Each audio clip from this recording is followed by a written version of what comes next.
श्री कृष्ण कहते हैं, शाप शब्द संस्कृत भाषा के श्राप का अपभ्रंश है। शाप को उर्दू में बददुआ देना कहते हैं तो अंग्रेजी में कर्स कह सकते हैं। कई जगह शाप को शाप यानी तीखे रूप में भी प्रयोग किया गया है, जैसे अंग्रेजी के नियर को हिंदी के निकट और नियरे शब्द से लिया गया माना जाता है। आपने सुना होगा, निंदक नियरे राखिए। नमस्ते दोस्तों, आज फिर मैं आप सब लोगों के लिए एक बहुत ही रोचक कहानी सुनाने जा रहा हूँ। कहानी अच्छा लगे तो मेरे वीडियो को लाइक करें, शेयर करें और ज्यादा अच्छा लगे तो मेरे YouTube चैनल को सब्सक्राइब करें। श्री कृष्ण कहते हैं, संपूर्ण महाभारत चमत्कार, रहस्य, वरदान और शाप का एक लेखा जोखा है। महाभारत में वैसे तो सैकड़ों शाप और वरदान मिल जाएंगे, लेकिन हम यहाँ कुछ प्रमुख शाप के बारे में ही बताएंगे जो बहुत ही चर्चित रहे हैं। एक बार द्यू नामक वसु ने वशिष्ठ ऋषि की कामधेनु का हरण कर लिया। इससे वशिष्ठ ऋषि ने द्यू से कहा कि ऐसा काम तो मनुष्य करते हैं, इसलिए तुम 8वां वसु मनुष्य हो जाओ। ये सुनकर वसुओं ने घबराकर वशिष्ठ जी की प्रार्थना की तो उन्होंने कहा कि अन्य वसु तो वर्ष का अंत होने पर मेरे शाप से छुटकारा पा जाएंगे, लेकिन इस द्यू को अपनी करनी का फल भोगने के लिए एक जन्म तक मनुष्य बनकर पीड़ा भोगना होगी। ये सुनकर वसुओं ने गंगा जी के पास जाकर उन्हें वशिष्ठ जी के शाप को विस्तार से बताया और ये प्रार्थना की कि आप मृत्युलोक में अवतार लेकर हमें गर्भ में धारण करें और जो ही हम जन्म ले हमें पानी में डुबो दें। इस तरह हम जल्दी से सभी मुक्त हो जाएंगे। गंगा माता ने स्वीकार कर लिया और वे युक्तिपूर्वक शांतनु राजा की पत्नी बन गई और शांतनु से वचन भी ले लिया।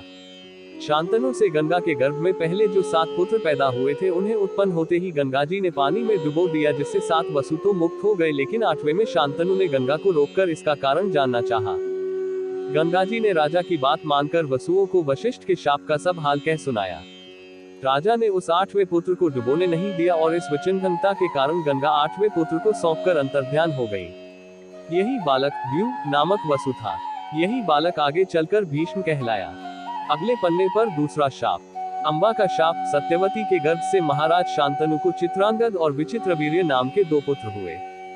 शांतनु की मृत्यु के बाद चित्रांगद राजा बनाए गए, किंतु गंधर्वों के साथ युद्ध में उनकी मृत्यु हो गई, तब विचित्रवीर्य बालक ही थे।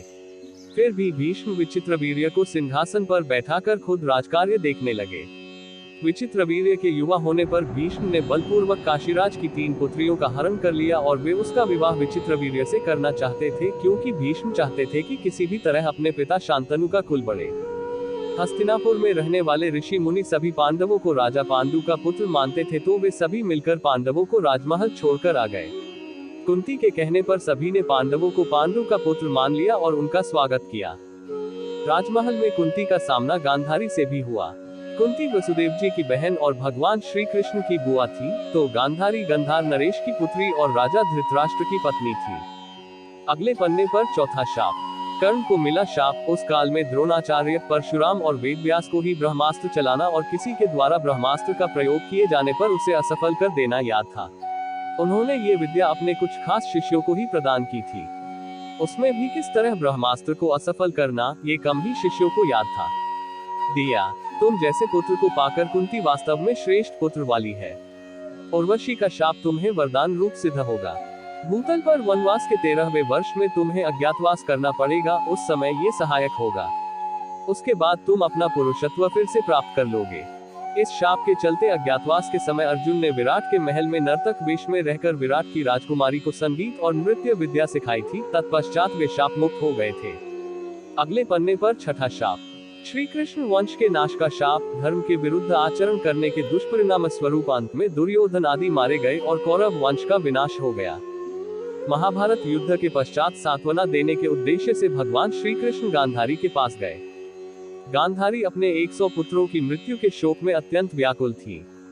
भगवान श्री कृष्ण को देखते ही गांधारी ने क्रोधित होकर उन्हें शाप दिया कि तुम्हारे कारण जिस प्रकार से मेरे 100 पुत्रों का नाश हुआ है, उसी प्रकार तुम्हारे वंश का भी आपस में एक दूसरे को मारने के कारण नाश हो जाएगा। भगवान श्री कृष्ण ने गांधारी से कहा, देवी, मैं आपके दुख को समझ सकता हूँ। यदि मेरे वंश के नाश से तुम्हें आत्मशांति मिलती है तो ऐसा ही होगा।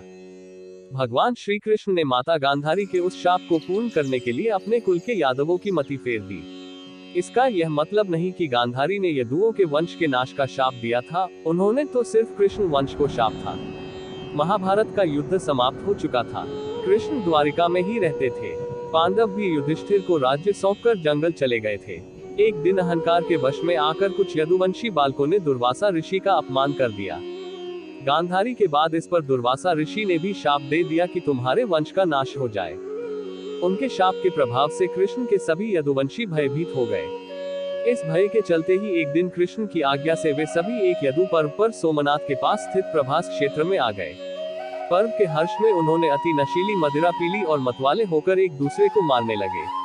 इस तरह भगवान श्री कृष्ण को छोड़कर कुछ ही जीवित बचे रह गए। एक कथा के अनुसार संयाग से सांब के पेट से निकले मूसल को जब भगवान श्री कृष्ण की आज्ञा से रगड़ा गया था तो उसके चूर्ण को इसी तीरथ के तट पर फेंका गया था, जिससे उत्पन्न हुई झाड़ियों को यादवों ने एक दूसरे को मारना शुरू किया था। ऋषियों के श्राप से उत्पन्न हुई इन्हीं झाड़ियों ने तीक्ष्ण अस्त्र शस्त्रों का काम किया और सारे प्रमुख यदुवंशियों का यहाँ विनाश हुआ। महाभारत के मौसल पर्व में इस युद्ध का रोमांचकारी विवरण है। सारे यादव प्रमुख इस गृहयुद्ध में मारे गए। बचे लोगों ने कृष्ण के कहे अनुसार द्वारका छोड़ दी और हस्तिनापुर की शरण ली। यादवों और उनके भौज्य गणराज्यों का अंत होते ही कृष्ण की बसाई द्वारिका सागर में डूब गई। भगवान कृष्ण इसी प्रभास क्षेत्र में अपने कुल का नाश देखकर बहुत व्यथित हुए। वे वहीं रहने लगे। उनसे मिलने कभी कभार युधिष्ठिर आते थे। एक दिन वे इसी प्रभास क्षेत्र के वन में एक पीपल के वृक्ष के नीचे योग निद्रा में लेटे थे। तभी जरा नामक एक बहेलिये ने भूलवश उन्हें हिरण समझकर विषयुक्त बाण चला दिया, जो उनके पैर के तलुवे में जाकर लगा और भगवान श्री कृष्ण ने इसी को बहाना बनाकर देह त्याग दी। महाभारत युद्ध के ठीक 36 वर्ष बाद उन्होंने अपनी देह इसी क्षेत्र में त्याग दी थी। महाभारत का युद्ध हुआ था तब वे लगभग 56 वर्ष के थे। उनका जन्म 3112 ईसा पूर्व हुआ था।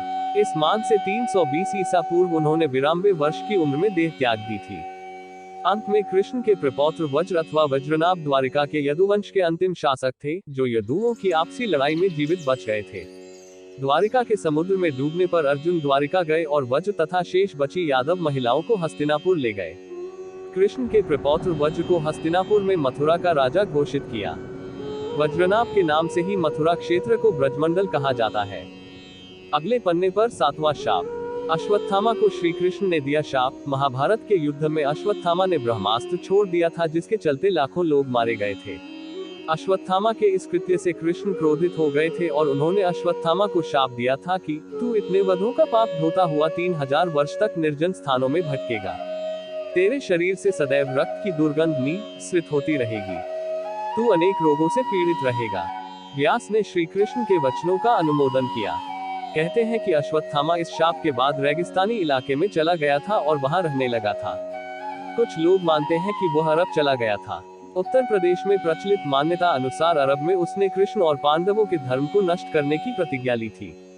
हालांकि भारत में लोग दावा करते हैं कि अमुक जगहों पर अश्वत्थामा आता रहता है, लेकिन अब तक इसकी सच्चाई की पुष्टि नहीं हुई है। यदि हम यह माने कि उनको मात्र 3000 वर्षों तक जिंदा रहने का ही शाप था, तो फिर वे अब तक मर चुके होंगे, क्योंकि महाभारत युद्ध को हुए 3000 वर्ष कभी के हो चुके हैं। लेकिन यदि उनको कलिकाल के अंत तक भटकने का शाप दिया गया था तो। अगले पन्ने पर 8वां शाप। दुर्योधन को मिला शाप। एक बार वेदव्यास ने धृतराष्ट्र से मिलकर कहा कि महर्षि मैत्रेय यहाँ आ रहे हैं। वे पांडवों से मिलकर अब आप लोगों से मिलना चाहते हैं। वे ही तुम्हारे पुत्र को पांडवों से मेल मिलाप का उपदेश देंगे।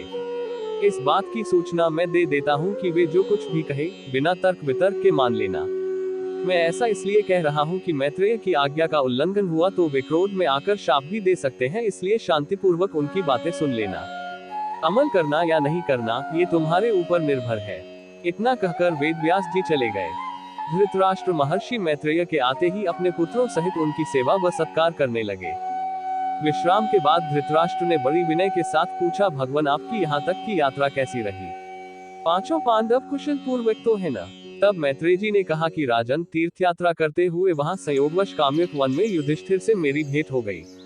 वे आजकल तपोवन में रहते हैं। उनके दर्शन के लिए वहाँ बहुत से ऋषि मुनि आते हैं। मैंने वही ये सुना कि तुम्हारे पुत्रों ने पांडवों को जुए में धोखे से हराकर वन भेज दिया। वहाँ से मैं तुम्हारे पास आया हूँ। उन्होंने धृतराष्ट्र से इतना कहकर पीछे मुड़ते हुए दुर्योधन से कहा, तुम जानते हो पांडव कितने वीर और शक्तिशाली हैं।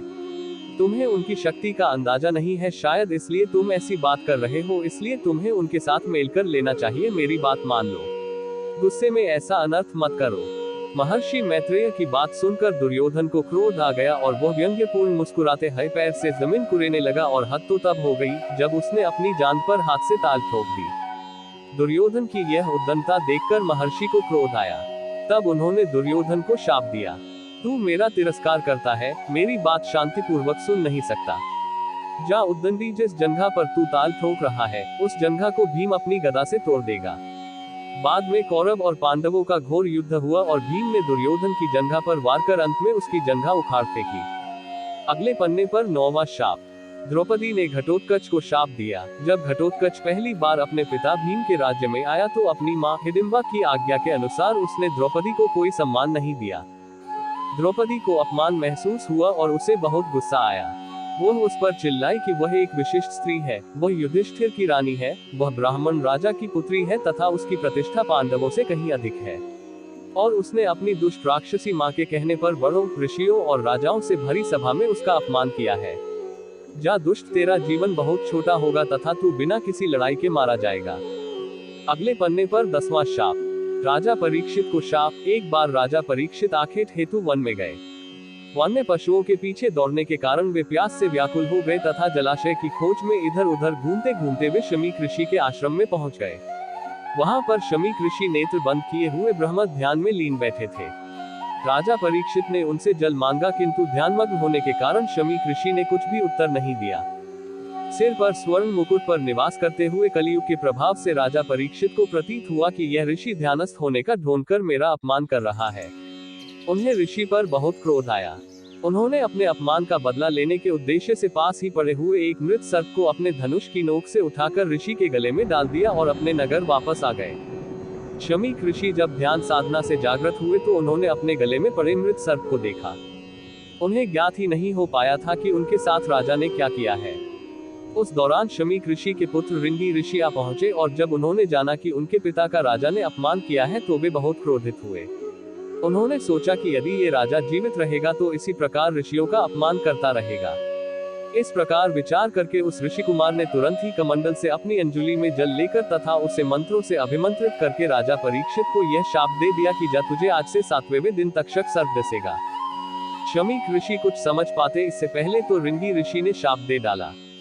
शमीक ऋषि ने अपने पुत्र से कहा कि तूने यह अच्छा नहीं किया। वह राजा तो प्रजा का रक्षक है, उसने इतना बड़ा अपराध भी नहीं किया था कि उसे इतना बड़ा शाप दिया जाए। शमीक को बहुत पश्चाताप हुआ। उल्लेखनीय है कि द्रोण पुत्र अश्वत्थामा के ब्रह्मास्त्र प्रहार से उत्तरा ने मृत शिशु को जन्म दिया था किंतु भगवान श्री कृष्ण ने अभिमन्यु उत्तरा पुत्र को ब्रह्मास्त्र के प्रयोग के बाद भी फिर से जीवित कर दिया था। यही बालक आगे चलकर राजा परीक्षित नाम से प्रसिद्ध हुआ। परीक्षित के प्रतापी पुत्र हुए जन्मेजय। जन्मेजय को जब ये पता चला कि मेरे पिता की मृत्यु सर्पदंश से हुई तो उन्होंने विश्व के सभी सर्पों को मारने के लिए नागदाह यज्ञ करवाए थे। उन यज्ञों में नागों को पटक दिया जाता था। एक विशिष्ट मंत्र द्वारा नाग स्वयं यज्ञ के पास पहुंच जाते थे।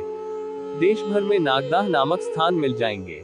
सर्पदाह के एक घनघोर यज्ञ की अग्नि से एक करकोटक नामक सर्प ने अपनी जान बचाने के लिए उज्जैन में महाकाल राजा की शरण ले ली थी, जिसके चलते वह बच गया था।